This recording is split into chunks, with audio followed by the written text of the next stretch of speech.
Hello everyone, welcome to new success zone. आज हम लोग Bihar CGL model practice set 6 का डिस्कशन करेंगे। इससे पहले हम 5 तक डिस्कशन कर चुके हैं और जितने भी प्रीवियस ईयर में प्रश्न पूछे गए हैं उन सभी का डिस्कशन करवा चुके हैं। तो जो भी स्टूडेंट हमारे चैनल को सब्सक्राइब नहीं किए हैं, कृपया चैनल को सब्सक्राइब कर दें ताकि जब भी हमारा नया वीडियो आए आप लोग के पास आसानी से नोटिफिकेशन के माध्यम से पहुँच सके।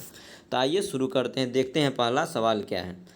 तो पहला सवाल है, किस मुगल शासक ने शाहू को मुक्त किया था? तो शाहू को मुक्त किया गया था औरंगजेब का पुत्र मुअज्जम के द्वारा शाहू को मुक्त किया गया था। शाहू कौन था? ये शिवाजी का पुत्र था और संभाजी का पुत्र था। अगले सवाल पे आएंगे। अगला सवाल है, किसान कॉल सेंटर कब बनाया गया था? किसान कॉल सेंटर जो है यह जनवरी 2004 में इसा बनाया गया था। अगला सवाल है कि भारत में सबसे ज़्यादा रबर उत्पादन करने वाला राज्य जो है वो है केरल। पूरे विश्व में पूछा जाएगा तो क्या हो जाएगा? थाईलैंड। अगला सवाल है कि बहुउद्देशीय नदी परियोजनाएं आधुनिक भारत के मंदिर हैं, किस नेता के द्वारा यह तुलना की गई है? तो यह तुलना किया गया है जवाहरलाल नेहरू के द्वारा। अगला सवाल है कि हिस्टोरिका क्या है दोस्तों? हिस्टोरिका नामक जो प्रसिद्ध रचना है यह किसके द्वारा किया गया है? तो ये रचना जो किया गया है हेरोडोटस के द्वारा किया गया है और हेरोडोटस को ही इतिहास का पिता कहा जाता है, जबकि टॉलमी के द्वारा किया गया था भारत का भूगोल का रचना किया गया था और प्लिनी के द्वारा नेचुरल हिस्टोरिका की रचना किया गया था। देखेंगे अगला सवाल क्या है। तो भारत में पहला एम्स कहाँ खुला? तो भारत का जो पहला एम्स था वह नई दिल्ली में 1956 में इसे स्थापित किया गया था और वर्तमान में कुल 14 एम्स की संख्या है पूरे भारत में। अगला सवाल है, अमरबेल किसका उदाहरण है? तो अमरबेल जो है परजीवी का उदाहरण है। किसने बंगाल की राजधानी किसने मुर्शिदाबाद से मुंगेर लाया था? तो मुर्शिदाबाद से मुंगेर लाया गया था मीर कासिम के द्वारा। अगला सवाल है, चंद्रमा की सतह पर एक वस्तु का वजन होता है। तो चंद्रमा की सतह पर जो वस्तु का वजन होता है वह पृथ्वी की सतह पर वजन का 1/6 होता है। कितना होता है? 1/6। अगला सवाल है, निम्न में से कौन सा काल क्रम के अनुसार सही है? तो कौन सा काल जो है क्रम के अनुसार सही है? तो इसका आंसर हो जाएगा ऑप्शन बी, रामानुज, उसके बाद नामदेव, उसके बाद चैतन्य, उसके बाद तुलसी। रामानुज के द्वारा भक्ति आंदोलन को दक्षिण भारत से उत्तर भारत में लाया गया था। रामानुजर ने क्या किया था? भक्ति आंदोलन जो था उसका जो प्रचार दक्षिण भारत से उत्तर भारत तक फैलाया था। अगला सवाल है कि रुद्रदामन से संबंधित कौन सा अभिलेख है? तो रुद्रदामन से संबंधित जूनागढ़ का अभिलेख है और जूनागढ़ जो अभिलेख है यह संस्कृत भाषा में लिखा गया प्रथम अभिलेख है। क्या याद रखना है दोस्तों कि संस्कृत भाषा का जो प्रथम अभिलेख था वह जूनागढ़ अभिलेख था। अगले सवाल पे आएंगे कि मंगल पांडे का संबंध किस इन्फेंट्री से है? मंगल पांडे का संबंध 34वीं नेटिव इन्फेंट्री से है और मंगल पांडे का जो संबंध है वो किस क्रांति से है? 1857 के विद्रोह से है। अगला सवाल है, चतुर्थ बौद्ध संगीति जो है किसके शासनकाल में हुआ था? तो चौथा बौद्ध संगति जो हुआ था यह कनिष्क के काल में हुआ था और चौथे बौद्ध संगति के बाद ही इसका मतलब बंटवारा हुआ था हीनयान और महायान में। जबकि प्रथम बौद्ध संगति हुआ था अजातशत्रु के समय, दूसरा हुआ था कालाशोक के समय, तीसरा हुआ था अशोक के समय और चौथा हुआ था कनिष्क के समय। अगला सवाल है कि स्वराज पार्टी का संबंध निम्न में से किस व्यक्ति से है? तो स्वराज पार्टी का जो संबंध है वह फेमस व्यक्ति है CR दास। क्या है दोस्तों? CR दास। स्वराज पार्टी का गठन किया गया था 1 जनवरी 1923 में। कब किया गया? 1923 में। और ये इलाहाबाद में इसको स्थापित किया गया था, इलाहाबाद। तो स्वराज पार्टी का संबंध हो जाएगा CR दास से और इसको स्थापित किया गया था 1 जनवरी 1923 को इलाहाबाद में। अगला सवाल है, सांप्रदायिक निर्वाचक का जनक किसे कहा जाता है? तो सांप्रदायिक निर्वाचक का जनक लॉर्ड मिंटो प्रथम यानी कि द्वितीय को माना जाता है। अगला सवाल है कि निम्न में से सुमेलित है, तो इसका आंसर हो जाएगा ऑप्शन ए, भारत परिषद अधिनियम 1892 जो था, यह प्रतिनिधि सरकार की स्थापना किया था। अगला सवाल है कि राष्ट्रीय ध्वज का डिजाइन किसने तैयार किया था? तो राष्ट्रीय ध्वज का जो डिजाइन तैयार किया गया था वह पिंगली वेंकैया के द्वारा तैयार किया गया था। और राष्ट्रीय ध्वज जो है, इसका जो रेशियो जो है, लंबाई चौड़ाई का जो अनुपात है 3:2 है। और राष्ट्रीय ध्वज को संविधान सभा के द्वारा 22 जुलाई 1947 को स्वीकार किया गया था। और इसे जो संविधान सभा में जो प्रस्तुत किया गया था, हंसा मेहता के द्वारा प्रस्तुत किया गया था। अगला सवाल है कि मुगल और मेवाड़ के बीच संधि कब हुई थी? तो ये संधि हुआ था 1615 में। किसके किसके बीच हुआ था? तो मुगल कौन था? तो मुगल था जहांगीर। इसके पीछे की कहानी यह था कि जब अकबर मतलब मेवाड़ से मतलब कड़ी मेहनत करता है, फिर भी वह उसके सामने संधि नहीं करता है। किसके सामने? अकबर के सामने। जबकि उसका बेटा जब जहांगीर आता है तो उसके साथ वह 1615 में एक संधि करता है। उस संधि का नाम था क्या? चित्तौड़गढ़ की संधि, जो 1615 में होती है। अगला सवाल है कि ताजमहल के लिए पत्थर, ताजमहल का जो पत्थर है वह कहाँ से लाया जाता है? तो वह राजस्थान के मकराना से लाया जाता है। कहाँ से? राजस्थान के मकराना से लाया जाता है। अगला सवाल है, कांग्रेस की स्थापना के समय भारत का वायसराय कौन था? तो भारत का जो वायसराय था, कांग्रेस को जब स्थापित किया गया था 1885 में, उस समय जो भारत का वायसराय था लॉर्ड डफरिन था।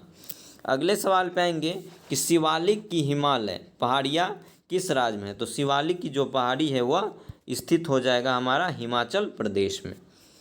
तो इस तरीके से आंसर हो जाएगा इसका ऑप्शन ए।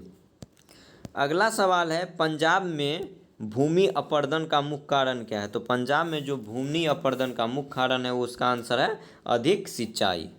अगला सवाल है, संयुक्त राष्ट्र रक्षा परिषद के अस्थायी सदस्य देशों के नाम कौन कौन से? तो संयुक्त राष्ट्र रक्षा परिषद जो है इसके अस्थायी सदस्य 5 हैं।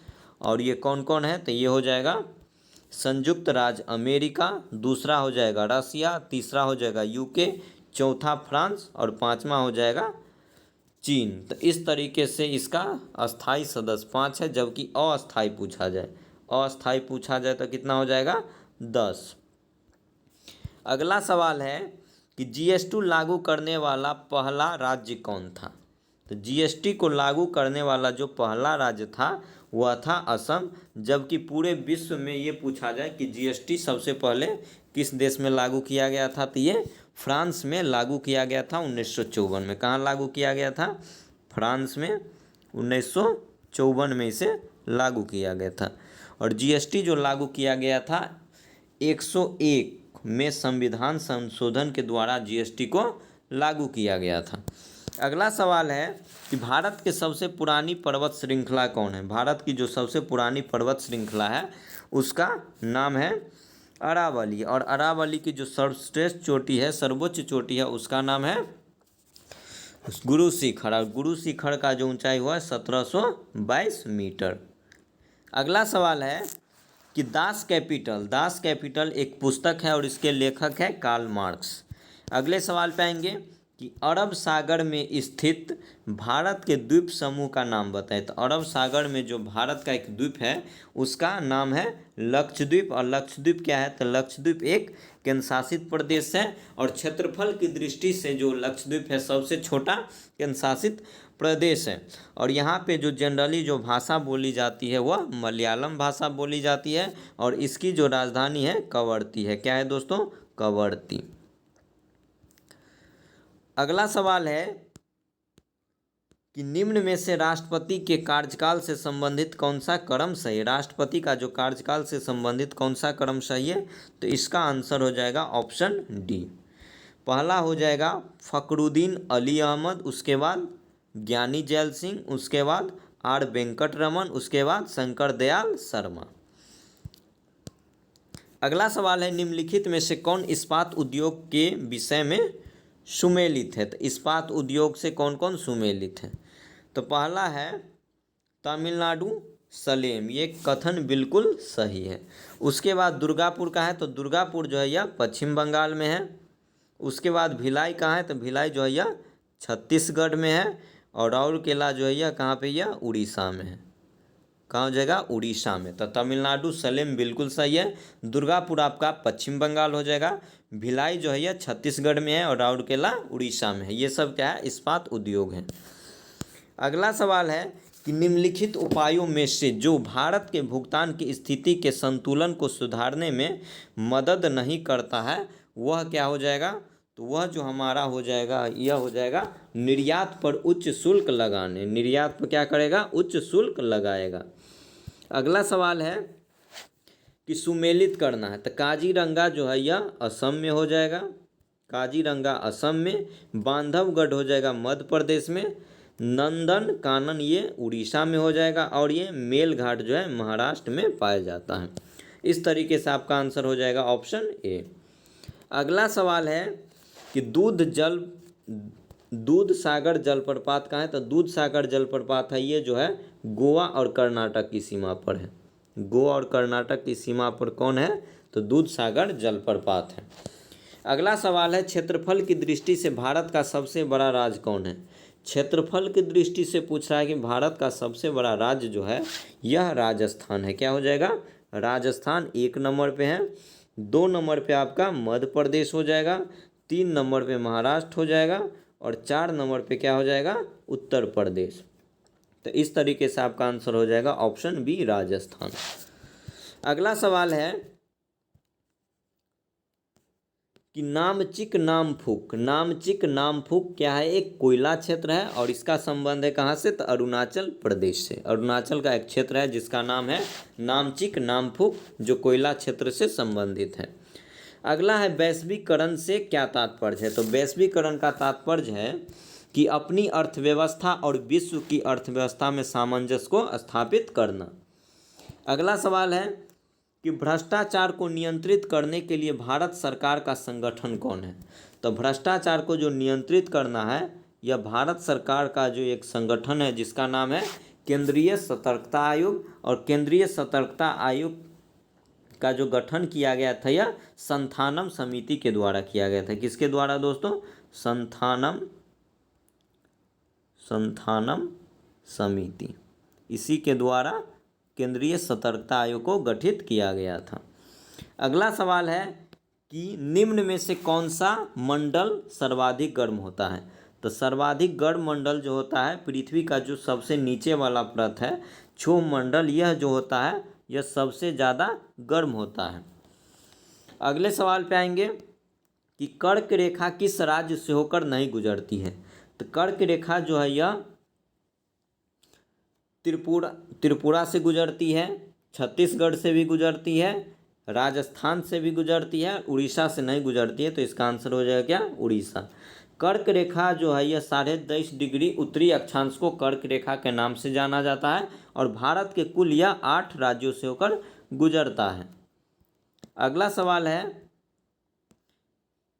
उत्तराखंड, उत्तर प्रदेश, बिहार, पश्चिम बंगाल और सिक्किम की सीमाएं किसके साथ मिलती है। तो नेपाल एक ऐसा देश है जो भारत के 5 राज्यों के साथ अपना सीमा साझा करता है।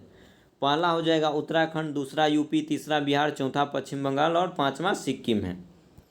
अगला सवाल है कि भारत में पहली रेलवे टर्मिनल कौन सी थी। भारत की जो पहले रेलवे टर्मिनल थी यह बोरी बंदर थी। क्या थी दोस्तों, बोरी बंदर। और ये कहाँ पाया जाता था, ये बम्बई में पाया जाता है। भारत में प्रथम रेल चली थी 16 अप्रैल 1853 को डलहौजी के समय। अगला सवाल है दक्षिणी पश्चिम मानसून के समय आर्द्र पवनें कहाँ बहती है। तो ये पवन जो होती है समुद्र से स्थल की ओर बहती है, समुद्र से स्थल की ओर बहती है। अगला सवाल है हीराकुंड नदी परियोजना किस नदी पर है। तो हीराकुंड जो है नदी परियोजना है और यह जो है यह महानदी से है। महानदी कहाँ से निकलती है? तो ये छत्तीसगढ़ से निकलती है। अगला सवाल है कि वनों के वितरण को दिखाने वाले मानचित्र को क्या कहते हैं? तो वनों के वितरण जो होता है उसको हम मानचित्र पे कैसे दिखाएंगे? तो थीमेटिक के द्वारा दिखाएंगे। किसके द्वारा? थीमेटिक के द्वारा। कौन सी दो नदियाँ अरब सागर में गिरती हैं? तो दो ऐसी नदियाँ कौन जो है जो अरब सागर में गिरती है? तो नर्मदा और ताप्ती एक दो ऐसी नदी है जो अरब सागर में गिरती है। इसके अतिरिक्त एक कौन है? एक माही भी है, यह भी कहाँ गिरती है? अरब सागर में गिरती है। और तीनों क्या बनाती है? एस्चुरी का निर्माण करती हैं। अगला सवाल है कि एग्रोएस्ट्रोलॉजी के अध्ययन को क्या कहते हैं? एग्रोएस्ट्रोलॉजी होता है, यह किसके अध्ययन को कहा जाता है? तो यह घास के अध्ययन को कहा जाता है। अगला है कर्नाटक और महाराष्ट्र में अवस्थित, क्या है? कर्नाटक और महाराष्ट्र में अवस्थित पश्चिमी घाट को क्या कहते हैं? तो पश्चिमी घाट को कहा जाता है सह्याद्री। सह्याद्री दो प्रकार का होता है, एक होता है उत्तरी सह्याद्री, एक होता है दक्षिणी सह्याद्री। गोवा से होकर 16 डिग्री अक्षांश रेखा गुजरती है। ऊपर वाले क्षेत्र को उत्तरी सह्याद्री करते हैं और नीचे वाले क्षेत्र को दक्षिणी सह्याद्री करते हैं। तो इस तरीके से हमारा जो महाराष्ट्र जो होगा वह उत्तरी सह्याद्री के अंतर्गत आएगा और कर्नाटक जो होगा हमारा दक्षिणी सह्याद्री के अंतर्गत आएगा। अगला सवाल है कि राजनीति के धर्म कभी अलग नहीं हो सकता। यह कथन शब्द किसके द्वारा दिया गया? तो ये शब्द दिया गया था महात्मा गांधी के द्वारा। अगला सवाल है शिक्षा का अधिकार अधिनियम भारत में कब लागू किया गया था? तो ये शिक्षा का जो अधिकार अधिनियम है यह भारत में जो लागू किया गया था संपूर्ण भारत में, वह 1 अप्रैल क्या हो जाएगा दोस्तों? 1 अप्रैल 2010 को लागू किया गया था। कहाँ पे? तो पूरे संपूर्ण भारत में लागू किया गया था। कितना हो जाएगा? 1 अप्रैल 2010। अगला सवाल है कि 3 ओर से सागरों से घिरे भूभाग को कहा जाता है। तो 3 ओर से क्या है? सागरों से घिरा है, वैसे भूभाग को प्रायद्वीप कहा जाता है। प्रायद्वीप वैसे भाग को कहा जाता है जो 3 ओर से जल से घिरा होगा और एक ओर से स्थल क्षेत्र से घिरा होगा, उसे प्रायद्वीपीय क्षेत्र कहा जाता है। अगला सवाल है लोकतंत्र का सबसे बुनियादी परिणाम क्या है? तो लोकतंत्र का जो सबसे बुनियादी परिणाम होता है वह नागरिकों के प्रति जवाबदेही। अगला सवाल है, अब हम साइंस वाले पोर्शन का डिस्कशन करेंगे। विद्युत प्रतिरोध को मापने के लिए किसका प्रतिरोध? तो विद्युत प्रतिरोध जो होता है इसको हम किससे मेजर करेंगे? तो इसे हम ओम से मेजर करेंगे और ओम को रिप्रेजेंट करते हैं इस प्रकार। अगला सवाल है कि प्रकाश का तरंग सिद्धांत किसने दिया था? तो प्रकाश का जो तरंग सिद्धांत है यह हाइजेन के द्वारा दिया गया था। पोलियो और चेचक की बीमारियों के होने के क्या कारण है? तो पोलियो और चेचक ऐसा बीमारी है जो विषाणु के कारण होता है। किसके कारण? विषाणु यानी कि वायरस के कारण होता है। अगला सवाल है कि निम्न में से कौन सी मछली नहीं है? तो मछली पूछ रहा है कौन नहीं है, तो इसका आंसर हो जाएगा इलेक्ट्रिक रे क्या है? मछली नहीं है। जबकि व्हेल, शार्क और रेहू क्या है? ये सब मछलियाँ हैं। अगला है डीएनए किस में पाया जाता है? डीएनए किस में पाया जाता है? तो ये केंद्रक में पाया जाता है। अगला सवाल है उत्तक जो पौधों में जल परिवहन में मदद करता है, तो जल परिवहन में जो मदद करेगा उसका नाम है जाइलम। अगले सवाल पे आएंगे मानव खोपड़ी में कुल कितनी हड्डियां होती है? तो मानव का जो खोपड़ी होता है उसमें हड्डियों की संख्या 29 होती है। अगला सवाल है परमाणु के केंद्रक के चारों ओर वृत्ताकार पथ पर इलेक्ट्रॉन क्या करता है? बिना ऊर्जा खोए घूमते रहता है। यह बताया गया था बोर के द्वारा। बोर का कहना था कि परमाणु का ये नाभिक है, इसमें इलेक्ट्रॉन इसमें वृत्ताकार पथ पर चक्कर लगाता है। क्या करता है? चक्कर लगाता है बिना ऊर्जा खोए हुए। अगला सवाल है कि प्रति चुंबकीय पदार्थ की चुंबकीय प्रकृति कैसी होती है? तो इसका जो प्रकृति होता है वह ऋणात्मक होता है।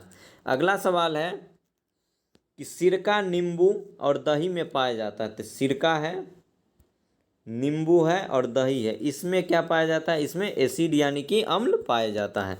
अगला सवाल है, कांच का गहरा नीला रंग किसके कारण होता है? कांच का जो गहरा नीला रंग होता है यह किसके कारण होता है? तो ये कोबाल्ट ऑक्साइड के कारण होता है।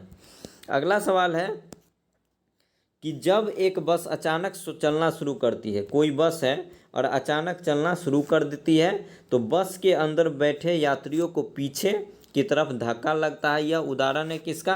तो यह जो उदाहरण है यह न्यूटन के गति का प्रथम नियम का उदाहरण है। न्यूटन का जो पहला गति का नियम है इससे बल की परिभाषा मिलता है। पहला से क्या मिलेगा? परिभाषा। उसके बाद दूसरा से व्यंजक प्राप्त होता है और तीसरा से बल का अवगुण प्राप्त होता है। तीसरा से क्या होता है दोस्तों?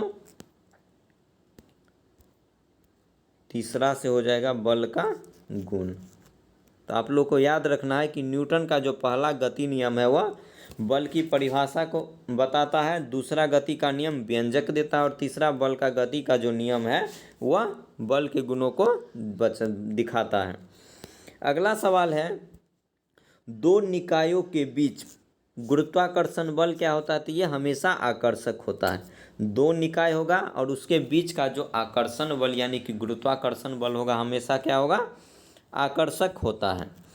अगला सवाल है, धान के खेत से किस प्रकार की गैस निकलती है? एक धान का जो खेत होता है उससे कौन सी गैस निकलेगी? तो उससे मीथेन निकलेगी, जिसका केमिकल फार्मूला होता है CH4। अगला सवाल है, केचुए में शोषण अंग का क्या नाम है? केचुए का जो शोषण अंग होता है उसको गीली त्वचा कहा जाता है। अगला सवाल है कि दूध के फटने पर कौन सा एसिड उत्पन्न होता है? तो दूध जब फटता है तो उस समय जो एसिड उत्पन्न होता है उसे लैक्टिक एसिड के नाम से जाना जाता है। अगला सवाल है कि संतरे में प्रबल स्रोत क्या है? तो संतरे में जो प्रबल स्रोत होता है वो होता है विटामिन, और ये पूछे कौन सा विटामिन होता है? तो विटामिन C होता है। अगला सवाल है कि इनमें से कौन सा रोग मच्छरों से होने वाला रोग नहीं है? तो पूछ रहा है कि ऐसा कौन सा रोग है जो मच्छर से नहीं फैलता है? तो घेंघा जो होता है यह मच्छर के द्वारा नहीं फैलता है, जबकि डेंगू बुखार, मलेरिया और फाइलेरियस जो होता है यह मच्छर के द्वारा फैलाया जाता है। अगला है कि एक तत्व है जिसका द्रव्यमान संख्या 32 है और परमाणु संख्या 16 है, तो न्यूट्रॉन की संख्या क्या हो जाएगा? तो न्यूट्रॉन की संख्या हम लोग जानते हैं द्रव्यमान संख्या माइनस परमाणु संख्या, तो 32 माइनस 16 कितना हो जाएगा? 16। तो इस तरीके से आप लोग का आंसर हो जाएगा 16 यानी कि 16। अगला सवाल है कि एक ट्रेन 54 किलोमीटर प्रति घंटा की गति से चल रही है, तो मीटर पर सेकंड में इसको बदलना है। तो देखिए हम लोग क्या करेंगे, तो 54 क्या है? किलोमीटर पर सेकेंड है। इसको जब भी हमें मीटर पर सेकेंड में बदलना होगा तो 5/18 से मल्टीप्लाई कर देंगे, तो 18 तिया कितना हो जाएगा? 54 हो जाएगा। उसके बाद 5 तिया 15, तो इस तरीके से आंसर हो जाएगा 15 मीटर पर सेकेंड। तो ऑप्शन नंबर ए आपका आंसर हो जाएगा। अगला सवाल है, लार्वा का कुछ उग्र परिवर्तनों द्वारा वयस्क में बदलने की प्रक्रिया क्या होता है? तो ये जो प्रक्रिया होता है यह वृद्धि भी होती है और कायांतरण भी होती है, तो इस तरीके से आंसर हो जाएगा option C A N B। ए और बी दोनों कथन सही है। अगला है कि समीकरण V = U + AT किसकी जानकारी देता है? तो ये जो जानकारी देता है वेग समय का एक कार्य है। क्या है दोस्तों? वेग समय का एक कार्य है। V क्या हो जाएगा? वेग हो जाएगा। ये भी U भी वेग ही है और T क्या हो जाएगा? हमारा एक समय हो जाएगा। तो इस तरीके से क्या हो जाएगा? वेग समय का एक कार्य है। अगला सवाल है, एक परमाणु जिसकी परमाणु संख्या 14 है तो संयोजक इलेक्ट्रॉनों की संख्या कितनी होगी? जब ये परमाणु संख्या कितना हो गया? 14 हो गया, तो कौन सा तत्व हो जाएगा? तो सिलिकॉन हो जाएगा। सिलिकॉन की परमाणु संख्या 14 होती है।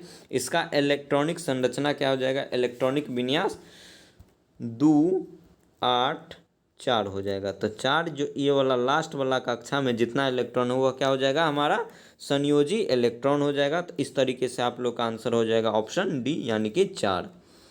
अगला सवाल है एंटीटॉक्सिन का इंजेक्शन किसकी रोकथाम के लिए किया जाता है? एंटीटॉक्सिन का इंजेक्शन जो होता है उससे हम किसका रोकथाम कर सकते हैं? तो इसके द्वारा हम टिटनेस को रोक सकते हैं। अगला सवाल है कि अल्बर्ट आइंस्टीन थे एक प्रसिद्ध, तो अल्बर्ट आइंस्टीन जो थे यह प्रसिद्ध भौतिकवादी थे और इसी के द्वारा एक फार्मूला दिया गया था E बराबर mc², जो कि क्या है, ऊर्जा और संपूर्ण द्रव्यमान का एक समीकरण है। और अल्बर्ट आइंस्टीन को 1912 में, कब, 1912 में भौतिक के क्षेत्र में से नोबेल पुरस्कार से सम्मानित किया गया था।